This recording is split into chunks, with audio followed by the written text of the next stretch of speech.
favor, nos organizamos, segundo llamado, tercero llamado, ocupemos por favor nuestros asientos. Como dijo el doctor Mansur, este panel va a ser muy bueno. Uno de los panelistas que tiene afán que por favor se venga para acá, Tomás González. Llamado a Tomás González, llamado a Tomás González.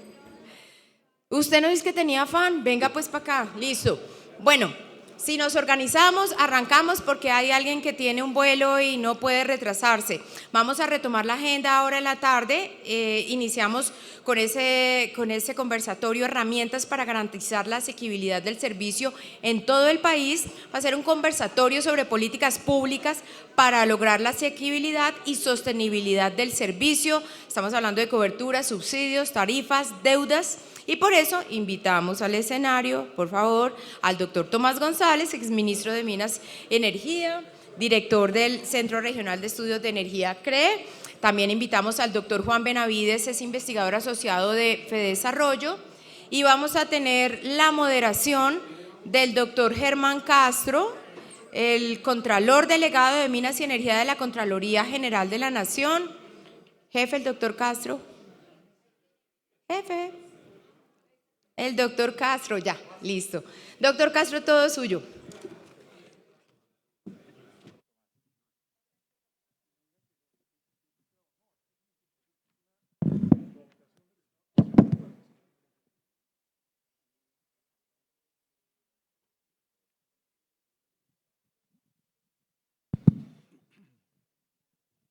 Buenas tardes. Hola, buenas tardes. Gracias.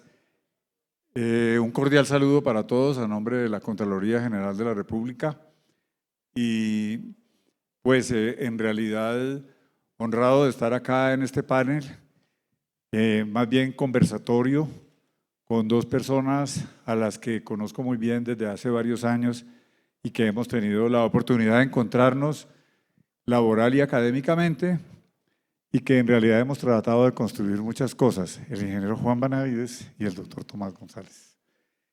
Un cordial saludo. Hoy precisamente nos junta un panel en el cual queremos hablar sobre la política pública, específicamente de la política pública relacionada con el tema de la sostenibilidad y la viabilidad de que los usuarios de energía y de servicios públicos domiciliarios los sigan teniendo de manera confiable y sostenible. Y para eso, precisamente, hemos preparado como unos temas que considero son muy importantes. El primero de ellos es hablar acerca de la viabilidad y sostenibilidad del sistema. El segundo es hablar de la pobreza energética y de lo que eso significa. Y además de eso, de algunas posibles soluciones que nos pudieran llevar a encontrar mejores caminos a lo que hoy se tiene en los diferentes temas relacionados con subsidios y de que los hay a la oferta y a los usuarios. Queremos entonces inicialmente recordar que básicamente existe un sistema desde la Ley 142 y 143 del 94, donde unos fondos que se nutren de las contribuciones les corresponde asignar subsidios a los estratos más desfavorecidos, el 1, 2 y 3, con unas condiciones que han ido cambiando desde esa ley y que hoy en día reflejan una situación muy complicada. Cerca de una deuda de 3 billones de pesos arrastrada del año 2025, el 2024 se logró poner al día. El 2025 ha recibido algunos subsidios los diferentes operadores y comercializadores, pero lo que se ve es que el año se va a cerrar con un déficit grandísimo y lo más preocupante es el año entrante. Entonces, para precisamente escuchar sobre eso, los subsidios que hoy en día reciben los usuarios los están colocando los comercializadores, como decía hace rato en un panel Blanca Liliana, y que precisamente los adelantan y después quedan pendientes a riesgo o de subir las tarifas o dejar de prestar eficientemente el servicio. Para esto, empecemos. Juan, ¿qué podríamos pensar y qué podríamos hacer para tratar de mejorar el sistema que hoy en día hay? subsidios. Bueno, estas son cosas que tienen que pensar, para mi gusto, de arriba hacia abajo, un poquito. Porque en el sector tendemos siempre a discutir las cosas un poco con el método de la decreto, la cosa a nivel bottom-up. Yo prefiero hacer brevemente un contexto marco y que es el siguiente. La ley 142 y 143, esas dos leyes, tuvieron dos concesiones grandes para poder pasar políticamente. La una fue la integración vertical permisible para los que estaban en ese momento integrados, para que Bogotá y Medellín no se opusieran a la reforma. Y la segunda fue el esquema de subsidios basado en subsidios cruzados. Suponía, sin haberlo dicho, que en algún momento, pues, dentro de una misma región, más o menos, las contribuciones y los subsidios se iban a nivelar de alguna manera, y que de manera un poco subsidiaria el Estado iba a poner lo que faltaba. Y la forma de asignar el subsidio era con la residencia, o sea, el estrato de la residencia. 30 años después, el esquema, pues, es insostenible en su lógica. ¿Por qué? Porque las contribuciones no han crecido sustancialmente, los subsidios crecen en línea recta hacia abajo, entonces, y sin que en el país la pobreza haya aumentado. La pobreza en el país, medida de pobreza monetaria, ha mejorado, hay más clase media, etcétera. Entonces hay una falla muy grande en esa asignación, que se puede resolver de varias formas. Una es la más sencilla de todas, y se la discutí con José Camilo un día. Hay formas sofisticadas de la teoría económica de otorgar subsidios, pero mientras la montamos, Marcela Eslava ya hizo un ejemplo muy bueno, una propuesta muy buena en la misión de transformación energética, pero la que me parece que discutimos con Camilo es una absolutamente imperfecta, pero viable y rápida de implementar, es por consumo. Tiene todos los defectos que ustedes le puedan encontrar, yo también le puedo añadir 5 más, pero se puede implementar rápidamente. Y eso tiene la virtud de controlar por el lado del gasto, y sería una forma rápida de resolverse el problema de subsidios. Ahora, en cuanto al pago, no sé si viene una pregunta después sobre cómo se resuelve el problema ya de coyuntura. No, en la misma podríamos de una vez. De una hablar vez. de eso. Gracias, Juan. De una vez. Pues hay unas deudas ya que mostró alarmantemente con la Cruz Roja y con otras medidas. Aquí José Camilo hace un rato, que no causaron buena impresión a algunas personas. Entonces, hay que hacer una solución de punto final, así como hubo en otros sectores. Solución de punto final significa hay que darse la pela del punto de vista del presupuesto general de la nación, de apropiar esos recursos y pagarlos. Es un dolor muy grande porque, como todos sabemos, pues los recursos son escasos y están direccionados en otras partes. Pero eso no es suficiente, porque si dejamos el método de contribuciones y de subsidios tal como está, pues se reproduce en 2 años y en 2 años vuelve a pasar lo mismo. Entonces, ¿qué es lo que hay que hacer allí? Pues pagar eso de una sola vez y empezar esa reforma de otorgarlo a los hogares, pues, que consuman mucho menos, e ir desmontando, por ejemplo, toda clase de arandelas que tienen los subsidios y el sistema de asistencia social, que es la opción tarifaria. Hay que definitivamente eliminarla sin ningún titubeo. Es una mala idea. Es poner a los comercializadores y distribuidores a hacer lo que no saben. Ellos no son gestores de crédito al detal de este estilo. Hay que introducir el prepago. Tecnológicamente es perfectamente posible hacerlo. Y Dejemos bueno, ahí paro. Para ahorita, para el otro punto, pero muchas gracias. Ahí paro. Entonces, Ya me paró. Bueno. No, o sea, Tomás, porque si no, Tomás, ¿qué nos va a decir? Gracias, Juan. Gracias. Yo creo lo siguiente, Germán, pues por supuesto que tenemos una coyuntura muy difícil, y cuando tiene un sistema de subsidios donde el Estado o el gobierno no honra su compromiso de pagar los subsidios, pues nada es viable. Un sistema subsidiado, que uno de los pilares son los subsidios, si no se pagan a tiempo, ahí simplemente no hay mucho más que discutir. Pero aún si uno paga a tiempo los subsidios, eso no quiere decir que que el sistema funcione bien ni sea fiscalmente sostenible.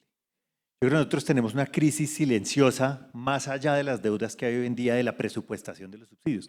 Y ese problema nace de la mala focalización de los subsidios, porque los subsidios están hoy focalizados o en teoría focalizados con base en las características de la vivienda. Eso es lo que son los estratos. Entonces uno mira el trabajo que citaba Juan de Marcela Eslava y hay unas cifras que son absolutamente elocuentes. Tienen unos años, pero las cosas no han cambiado mucho. Y lo que Marcela Eslava decía en la misión de transformación cuando miraron los datos del DANE con mucho detalle, es que el 90% de los hogares reciben subsidio. Entonces usted no puede tener un sistema focalizado cuando el 90% de los usuarios reciben subsidio. Y usted mira con más detalle y se da cuenta que si usted traza una línea de los ingresos en la mitad, la mediana de los ingresos, 40% de los hogares que reciben subsidio están por encima de la mediana. Y 60% de los hogares que reciben subsidio están por encima de la línea de pobreza. Entonces lo que tenemos es, si lo queremos poner de esa manera, casi que un esquema de subsidios que está subsidiando mucho a la clase media. Y lo que termina pasando es que usuarios de mayores ingresos con mayores consumos se llevan el grueso de los subsidios. Entonces tenemos, si quiere, algo de regresividad ahí también. Pero esos datos son contundentes. ¿Y qué tiene que hacer uno entonces? Porque creo que eso es parte de la pregunta que podemos hacer. Y yo creo que hay 4 o 5 soluciones que son fundamentales. Lo primero es que tenemos que cambiarla. Bueno, lo primero que hay que hacer es pagar las deudas. Y para eso nosotros lo que estamos proponiendo es que la reforma tributaria para pagar esas deudas está en el mismo sector y no tiene que pasar con el Congreso. Y se llama subir el precio del diésel. El Ministerio de Hacienda dice que son como 8 billones. Eso obviamente va cambiando a medida que cambian los precios. Pero supongamos que sean 8. Con esos 8 billones, los 6 billones que dice José Camilo que le ven, se podrían atender perfectamente, rápidamente. Entonces lo primero que hay que hacer es ponerse al día y esa es una buena fuente y le quedarían a uno todavía 2 billones más para hacer otra cantidad de cosas que tiene que hacer. Eso es lo primero que hay que hacer. Lo segundo, que también está propuesto desde hace mucho tiempo, es focalizar con una herramienta que mida mejor los niveles socioeconómicos de los hogares. Es que uno aquí focaliza con estratos, no focaliza no solo a nivel de barrio, sino que el poder de decidir quién recibe subsidios o no, además está en las entidades territoriales, no en quien finalmente pone la plata para ese subsidio. Entonces necesitamos movernos al CISBEN, que el CISBEN ya tiene un montón de categorías que permiten mucha focalización. Eso no es fácil políticamente, pero es necesario. En tercer lugar, yo creo que uno podría pensar en esquemas de pronto de suma fija. No unos valores asociados al consumo, sino si uno pudiera darle unos valores de suma fija a los hogares y de tal manera que si hay unos excedentes, ellos puedan quedarse con los excedentes por algún mecanismo, allá introduciría uno algunas señales de eficiencia en el consumo. Y me quedan 2 cosas rápidamente. Una es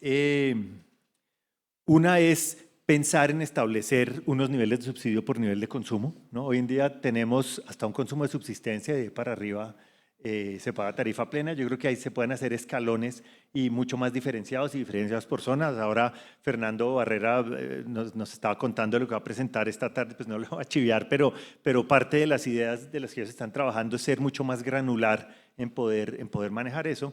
Y el último punto que no se nos puede olvidar es que el subsidio se aplica sobre unas tarifas de energía, sobre unos valores de la energía. Y creo que en eso también hay un camino por recorrer en términos de introducir competencia, asegurarse que no haya problemas de competencia en la cadena, de mirar dónde puede, para decirlo coloquialmente, haber grasa en la regulación para poder quitarla, porque en la medida que tengamos tarifas más eficientes, vamos también a reducir la carga fiscal. Pero fíjese que todo es para focalizar y hacer sostenible fiscalmente el esquema. Pero eso hablando solamente de subsidios al consumo, sí, ¿por qué no hacemos un poquito más de énfasis, y usted toma de una vez, qué hacemos precisamente con los subsidios a la oferta?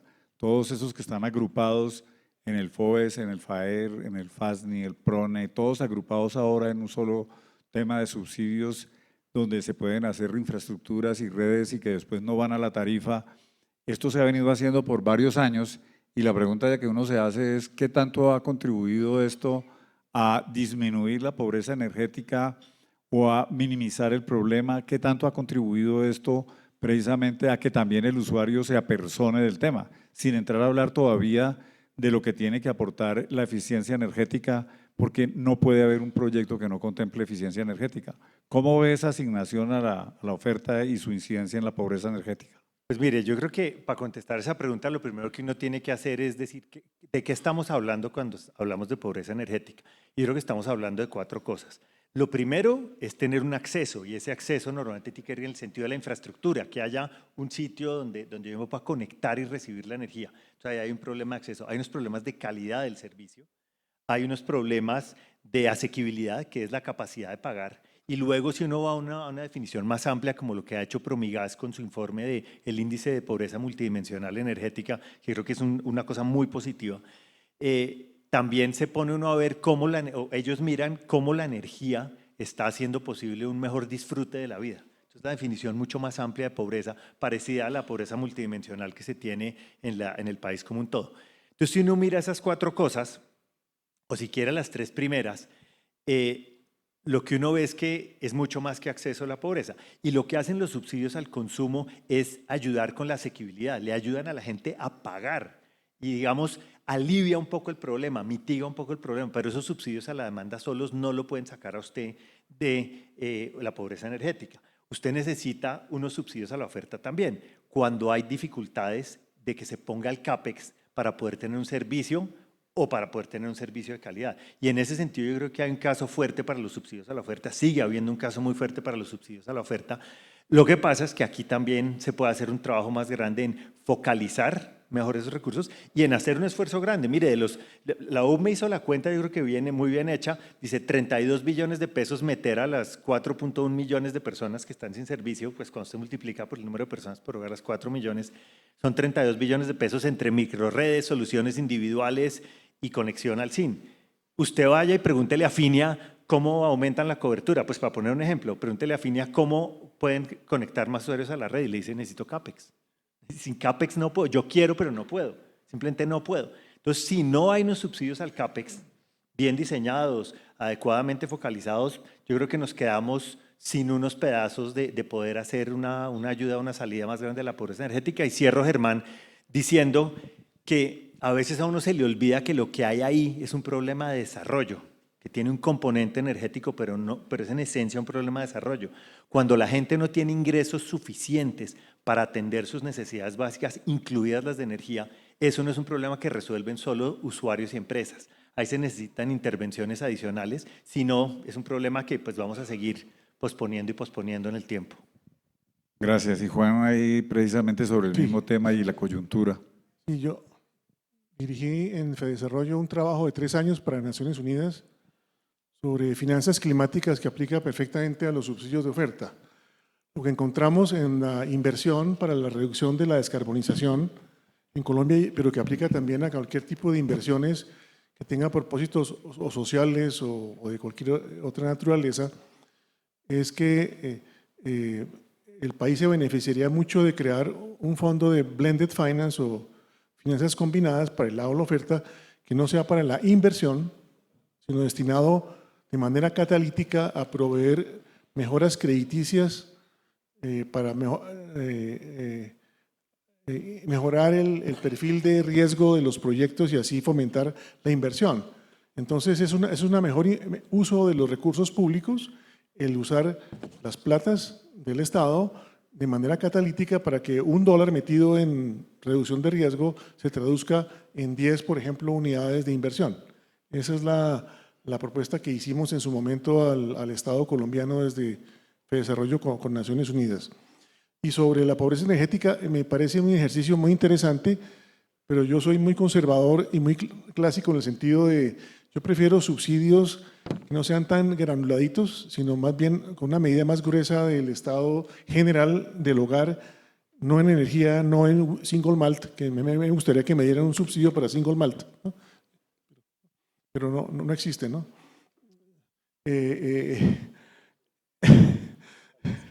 Whisky, single malt, sí. Sí. Entonces, una cosa tan diferenciada no me gusta una cosa que sea más, alguien que está mal monetariamente y de acceso, pues darle una plata clásicamente para que la gaste en lo que quiera, incluso en single malt, ¿no? pero prefiero eso. Y lo otro es un indicador muy bueno para saber cómo se está moviendo el uso de la energía y qué le falta a la gente y cómo hacer un fine tuning en los posibles servicios que un distribuidor podía darle y monetizarlo también. Claro, Juan, pero ahorita estábamos hablando y Tomás mencionó lo del FEPEC, el Fondo de Combustibles Líquidos, que arroja un déficit de 8 billones, pero en el acumulado que está mirando la Contraloría son 100 billones de pesos y creciendo. Se le alaba al gobierno actualmente que se dio la pela con el de la gasolina corriente y hoy en día está en algo subsidiando al FEPEC. ¿No será que integralmente los subsidios en Colombia no se están mirando? ¿Cómo es ese tema realmente de los subsidios cruzados en este momento y eso mirado individualmente solo en los de energía, gas?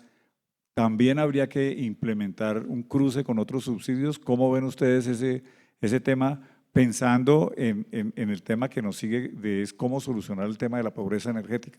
Si se ha solucionado el tema multidimensional en general o qué se ve hacia adelante. No es un capítulo aparte este tema, si deben ser temporizados con curva de salida para decir hasta tal día no va más este subsidio. ¿Hay algo de eso? Quiero concentrarme en el fondo de los combustibles líquidos. Eso fue mal concebido porque estabilización significa en economía pues, amortiguación de fluctuaciones y el valor presente neto de un fondo de este estilo debe ser cero, ¿no? Lo que se acumula y desacumula debe dar cero. Pero aquí lo que se convirtió en un fondo de estabilización fue en unos subsidios permanentes y crecientes e impagables que por economía política pues es difícil de desmontar de una manera muy rápida, pero que no debía existir. En términos de economista puro, estos subsidios no deben existir y empezar a hacer subsidios cruzados entre combustibles tampoco me parece, para mi estética, algo que se deba promover. Deben reducirse en tamaño y bienvenido el aumento del precio de gasolina porque ha logrado pues, controlar eso un poco.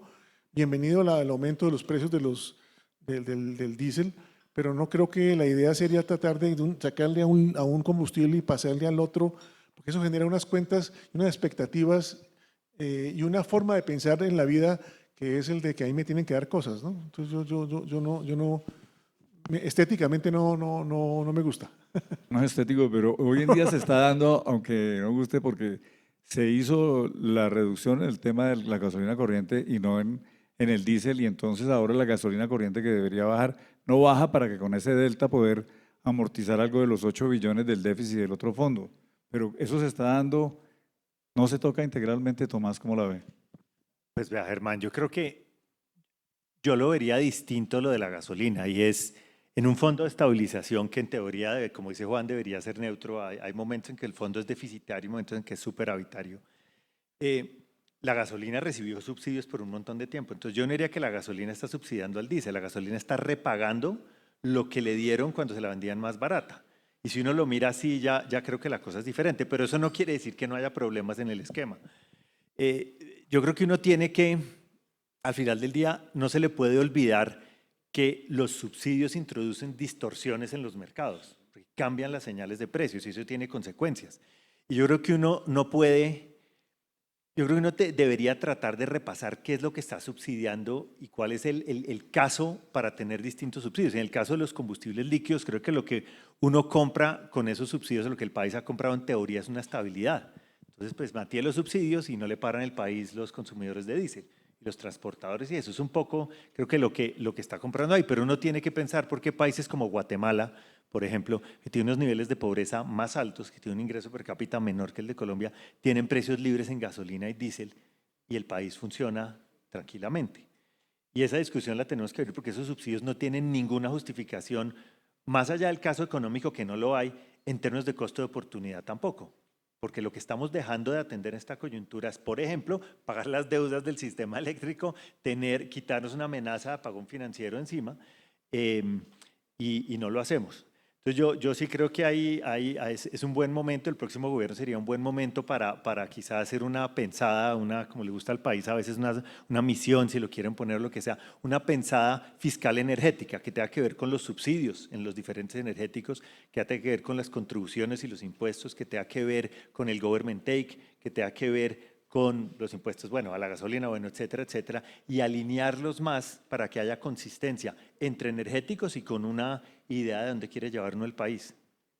Bueno, pues de todos modos parece que integralmente en el país no se miran los subsidios, cada sector va por su lado y en realidad yo creo que se tiene que revisar mucho la forma como se asignan los subsidios porque la focalización que hay hoy no es la más eficiente y no puede ser que siga creciendo. No se ve una temporización, una temporalidad en la asignación de los subsidios, ni un tiempo de salida en el que eso en realidad se esté dando. ¿Eso ha mejorado realmente la disminución de la pobreza? ¿Ha mejorado la participación de los usuarios en el reconocimiento sin dar nada a cambio por las infraestructuras? O sea, ¿qué hay ahí de por medio que en este momento esté generando como una pereza a reconocer que el sistema realmente debe pagarse y que hoy en día la infraestructura que se recibe, viene un programa encima que es Colombia Solar y vienen las comunidades energéticas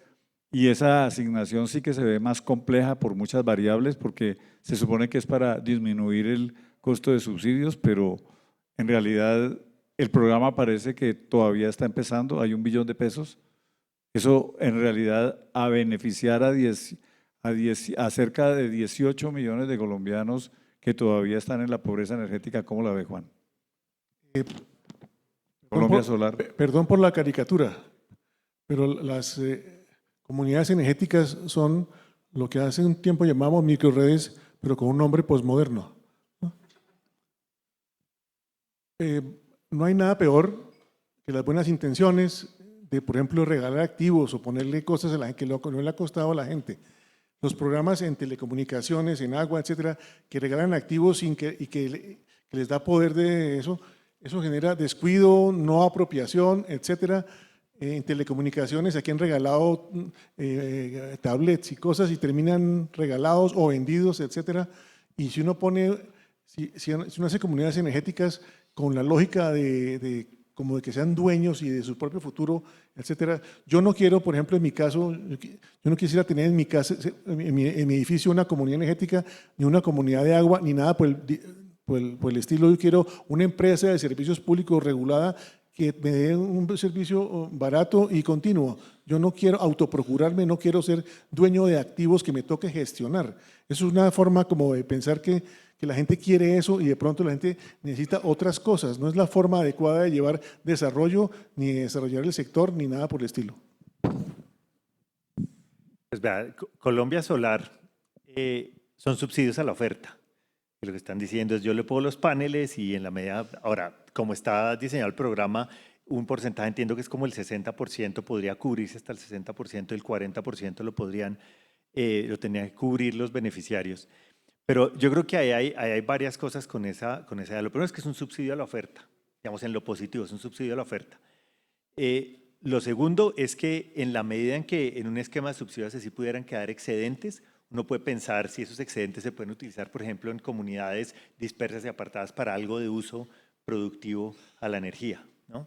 Entonces ahí hay, digamos, algunos elementos positivos y en la medida además que efectivamente esto no genere subsidios sobre el consumo, pues también puede ser un alivio fiscal. Entonces, son 3 cosas positivas que están ahí. Pero también uno puede ver cosas que son complejas. La primera es, en la prestación del servicio de energía eléctrica no es solo la instalación y la conexión, es el mantenimiento y la operación. Entonces, si no están, si no está, exactamente, la OM, si eso no está adecuadamente financiado de alguna manera y si parte de eso idealmente no recae en el usuario, pues se desfinancia el sistema y se pierde cualquier señal de eficiencia en el consumo. Y eso vale, la eficiencia, las señales de eficiencia valen para el prestador y para el consumidor. Entonces yo creo que cuando uno mira a otras partes del mundo, hay yo creo que mucha convicción en lo que uno lee que hace el Banco Mundial y en estas evaluaciones, que las soluciones solares individuales en poblaciones dispersas y de mucha pobreza, no hay camino distinto de subsidiarles el CAPEX porque si no, no hay acceso, simplemente no hay acceso. Pero hay que conectarlo con asegurar la financiación de la operación, asegurarse que hubiera algo de señales de eficiencia idealmente, integrarlo con el resto de políticas de desarrollo. Y yo creo que en ese sentido Colombia Solar arranca, pero muchas de esas preguntas no están contestadas todavía. Claro que sí. Nosotros hemos visto desde la Contraloría General de la República temas que vienen desde anteriores gobiernos, como es precisamente las soluciones solares fotovoltaicas individuales, y de alguna manera en realidad ya comienza a verse que como se tienen varios años de uso, hay comunidades que los prestadores prácticamente ya no están, ya están olvidados de girarse y de recibir oportunamente los subsidios que son el AOM. Entonces la preocupación de esa pequeña escala y que uno ve hoy cuando se habla de invertir varios cientos de miles de millones de pesos en construcciones que posiblemente van a quedar perdidas al libre albedrío de las comunidades o atendidas por comunidades de pronto sin la suficiencia técnica y económica. ¿Le parece a uno que podría pasar lo que sucede cuando en el consejo de administración del edificio o de la comunidad se pide para el cambio de una bomba o de un ascensor y no aparecen quienes, ahí sí ninguno quiere aportar, y el problema es que finalmente se va perdiendo eso que es de todos? Yo quiero que en este momento pensemos en la transición energética como último punto, y quiero empezar por Tomás, que le he oído una cantidad de temas. ¿Estamos en la transición energética adecuadamente? ¿Los usuarios están en la transición energética? ¿Qué hay que hacer para involucrarlos? ¿Será que se necesita el AMI? Y el AMI con el gestor independiente de información se requerirá para que haya habeas data responsable. ¿Cómo es eso? Hace mucho rato está diseñada el AMI y su regulación, pero no se ve, parece que se ha olvidado. Sin eso se podrá hacer transición energética, verificación de subsidios, verificación de consumos. ¿Cómo la ven, Juan? También vaya pensando, porque creo que es un punto crítico en el que estamos. Todo el mundo habla de transición energética y nadie parece tener claro qué es. Pues vea, Germán, la transición energética, yo creo que el debate se ha centrado mucho en la oferta y en generación, sobre todo con energías de bajas emisiones, y en qué tanto van a sustituir los fósiles, y eso yo creo que ha ocupado el 80-90% del debate, por lo menos aquí, pero diría que en general también. Pero uno de los pilares de la transición es la mejora en eficiencia del consumo. Eso normalmente viene de la mano de la electrificación. En la medida en que yo sustituya motores de combustión interna de alguna manera por eléctricos, pues hay unas ganancias muy grandes en eficiencia. Pero usted decía, ¿y los usuarios están en eso? Yo creo que los usuarios no piensan en la energía, sino cuando tienen cortes o les llega la tarifa. El resto de los usuarios tienen cosas más importantes que hacer, y cuando hablamos con usuarios usted se da cuenta. Entonces los usuarios, yo creo que lo que tiene que hacer la transición es ayudarlos a que puedan ser no pasivos, no sujetos pasivos de un proceso de cambio de energía, sino ayudarlos a que sean unos participantes un poco más activos. Y creo que en eso las nuevas tecnologías ayudan un montón. Y estoy pensando en inteligencia artificial y en Internet de las cosas, que es lo que usted mencionaba. ¿Y por qué se vuelve esto tan importante? Porque en la medida en que uno pueda combinar toda la información del consumo de la parte energética con la información socioeconómica de una manera adecuada, de una manera rápida, de una manera en tiempo real, uno puede ser mucho más preciso en la focalización de los consumos. Yo creo que ahí hay una cosa muy importante. La otra cosa que se vuelve fundamental es, con la caída en los costos de las tecnologías, estas tecnologías, por ejemplo, de prepago, de medición remota, de todo lo que se necesita para un sistema prepago bien concebido, un sistema que le dé información a los usuarios, pues se hace mucho más fácil. Y en ese sentido uno podría ser un poco más optimista, porque el Internet de las cosas, todas estas tecnologías, la inteligencia artificial están avanzando y cayendo de precio todos los días. Y lo otro es que esto también le permitiría a uno darle información a los consumidores de manera más oportuna, y casi que armar unos coaches energéticos, si quiere, que le digan a la gente, ya está llegando al límite de consumo, se va a pasar, o haga esto, o si cambia sus patrones de consumo de esta manera, usted puede aliviar su carga. Entonces, si con estas cosas le damos información a los usuarios, y eso lo hemos visto anecdóticamente en todos lados, y aquí sí que saben eso. Bueno, ustedes allá en Sense también. Cuando uno informa a los consumidores son capaces de ajustar su consumo y volverse mucho más eficiente. Y esto lo hace realidad. Yo creo que ese es el gran aporte desde el lado del consumo que se puede hacer con estas nuevas tecnologías, es ayúdelos a informar para que puedan reaccionar, y tenga una mucha mejor focalización porque va a poder combinar información socioeconómica con información de consumo energético y puede quitarse ese 90% de encima de hogares que tienen subsidios y llegar a los que realmente los necesitan de la manera diferenciada. Se necesita IT de todos modos. Juan, ¿el AMI se necesita? Sí, hay un autor francés que se llama Jean-Baptiste Fresot que escribió un libro Sin transición. Sin transición. Él demuestra con argumentos lógicos lo que algunos ya intuíamos, que no hay transición energética. Suena paradójico, ¿no?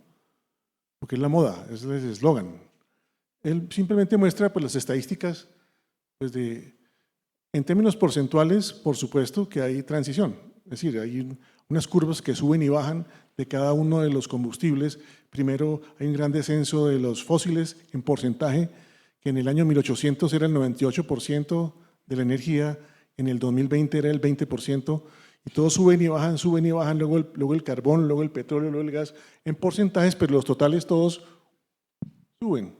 Entonces, aunque la madera, por ejemplo, sea solamente ahora el 20% en comparación con el 98% de hace 200 años, el total es mayor. ¿Por qué? Porque el consumo per cápita aumentó y la población aumentó. Entonces, no hay transición del punto de vista de la oferta en totales, para tener eso claro. Segundo, tuve la oportunidad de entrevistar hace como un año al profesor Robert Pindyck de MIT sobre, le dije, ¿usted qué no le recomendaría a Colombia con respecto a su comportamiento frente al cambio climático? El tipo me dice, pues yo conozco a Colombia un poco, yo he viajado a Bogotá varias veces, he ido a la Universidad de los Andes, he dado charlas y creo que conozco algo y me permito decir lo siguiente, ustedes no son los culpables de lo que está sucediendo en el mundo,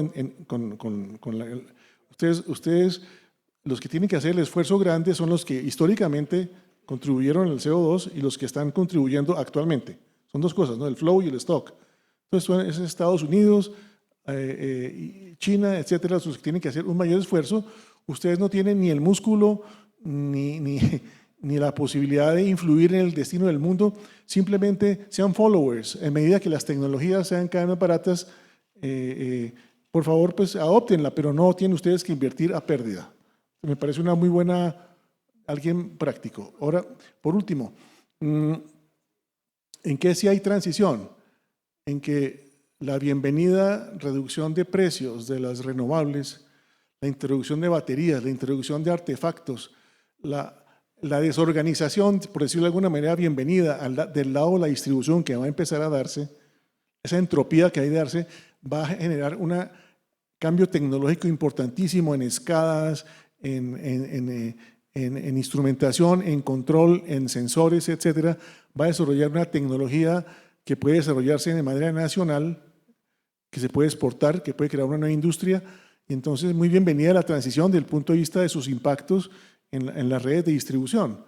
Por ejemplo, ya se va a pasar de lo que era clásico en la época que estudiábamos ingeniería eléctrica, de unas 6 o 7 grandes subestaciones a nivel de una ciudad grande como Bogotá, a decir algo, 30 o 40 subestaciones pequeñas, bien interconectadas, que tengan self-healing, autocapacidad de reconectarse y de reconfigurarse en caso de desconexiones, etcétera. Entonces va a haber una necesidad cada vez mayor de inteligencia artificial, de software, de tecnologías de electrónica de potencia, etcétera, que es muy bienvenida. En ese caso sí veo una transición y me fascina. Claro que sí, o sea, son muchas cosas las que hacen la transición energética y yo creo que hay muchos elementos y alrededor de la prestación del servicio y su sostenibilidad, pienso que los subsidios apenas son un tema y son muchas las cosas que hay que trabajar. Una última reflexión que nos regalen cada uno en un minuto acerca del tema de la prestación del servicio, su suficiencia, sostenibilidad. ¿Cómo estamos? ¿Qué recomendación final? ¿Puede ir a temas fiscales, doctor? Bueno, yo diría lo siguiente, aquí hemos hablado de pobreza energética de subsidios, pero yo creo que hay otro tema que está como gravitando encima del sector del que desafortunadamente no se habla mucho.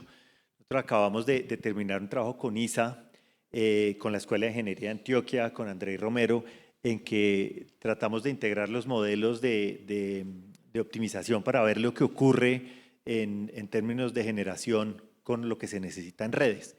Y la razón por la que menciono esto es que hicimos unos escenarios de transición con mucha transición muy rápido y unos escenarios donde vamos muy despacio. No hacemos prácticamente transición, no hay restricción de emisiones.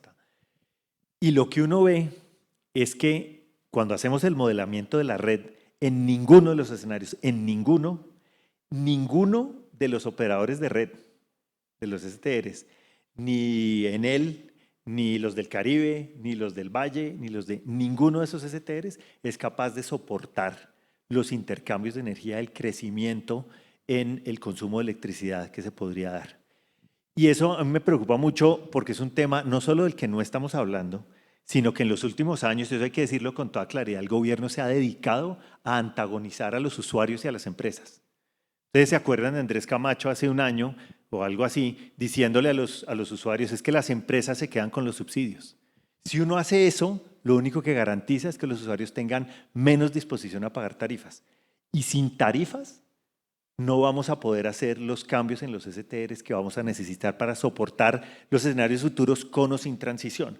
Y yo creo que darle una pensada mucho más integral a los diseños de los STRs y de las redes, junto con el resto, pues con el STN, es una tarea que hay que hacer y tenemos que poner eso sobre la mesa. Y la CREG le va a tocar hacer eso con juicio, porque es que si queremos prestación del servicio, si queremos ser capaces de soportar un futuro energético, además en el que la costa Caribe se va a volver despensa energética, ya no solo Antioquia, sino la costa Caribe, si aprovecha su potencial, se vuelve despensa energética para el resto del país, con esas redes que hay allá, el resto del país no puede. Entonces, si no le paramos bolas a eso, si el resto del país no entiende que tiene que darle una mano al Caribe, y si dejamos de antagonizar a usuarios y empresas, si no dejamos de antagonizar, yo soy muy, muy pesimista, y de eso no estamos hablando. Además de resolver los chicharrones que se han acumulado en los últimos años, hay dos asuntos que son muy importantes para el próximo presidente. Uno, el migrar a una regulación mucho más liberalizada, mucho más moderna, mucho más transactiva.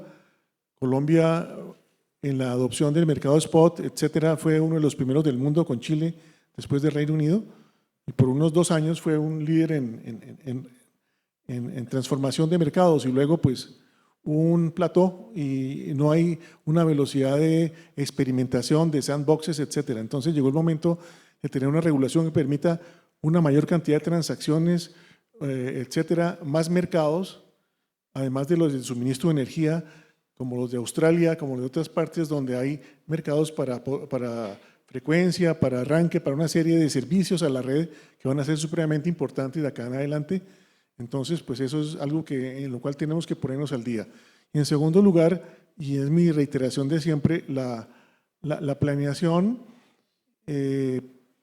debería migrar a la planeación integrada de recursos, que es una forma de modelar al tiempo la oferta y la demanda, el comportamiento de la demanda, las contribuciones de la demanda, etcétera, para volverse, como se decía en terminología de hace 10 años, prosumidores, etcétera. Hay muchísimas cosas por modelar y teniendo en cuenta que hay agencia, que hay del punto de vista de la demanda, hay comportamientos que se deben anticipar, etcétera. Entonces, pues, esas dos cosas son las que quería pues decir para rematar. Gracias. Muchas gracias, Juan. Bueno, creo que ya se nos agotó el tiempo y entonces en este momento pues nos queda pensar que tenemos en realidad varias oportunidades de mejora, muchos retos. El reto de la financiación del sistema es grandísimo, el reto de ajustar el presupuesto general de la nación a la eficiencia en los subsidios, focalizándolo debidamente, pues es muy complejo, pero es un tema en el que hay que trabajar y que seguramente todas las empresas y los gremios tienen que trabajar y todas las entidades tenemos que hacerlo. El tema de la transición energética, le falta algo de cronología, de curva, de cómo va a ser la entrada, cómo va a ser la salida, quiénes entran y quiénes salen. La tecnología, definitivamente la inteligencia artificial y todas las medidas tecnológicas son absolutamente necesarias.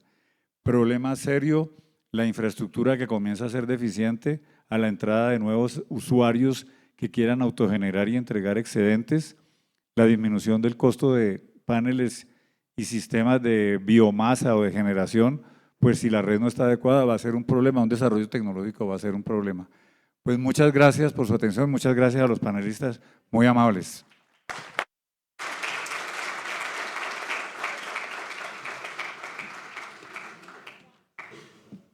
La foto. Juliana, le tomamos foto.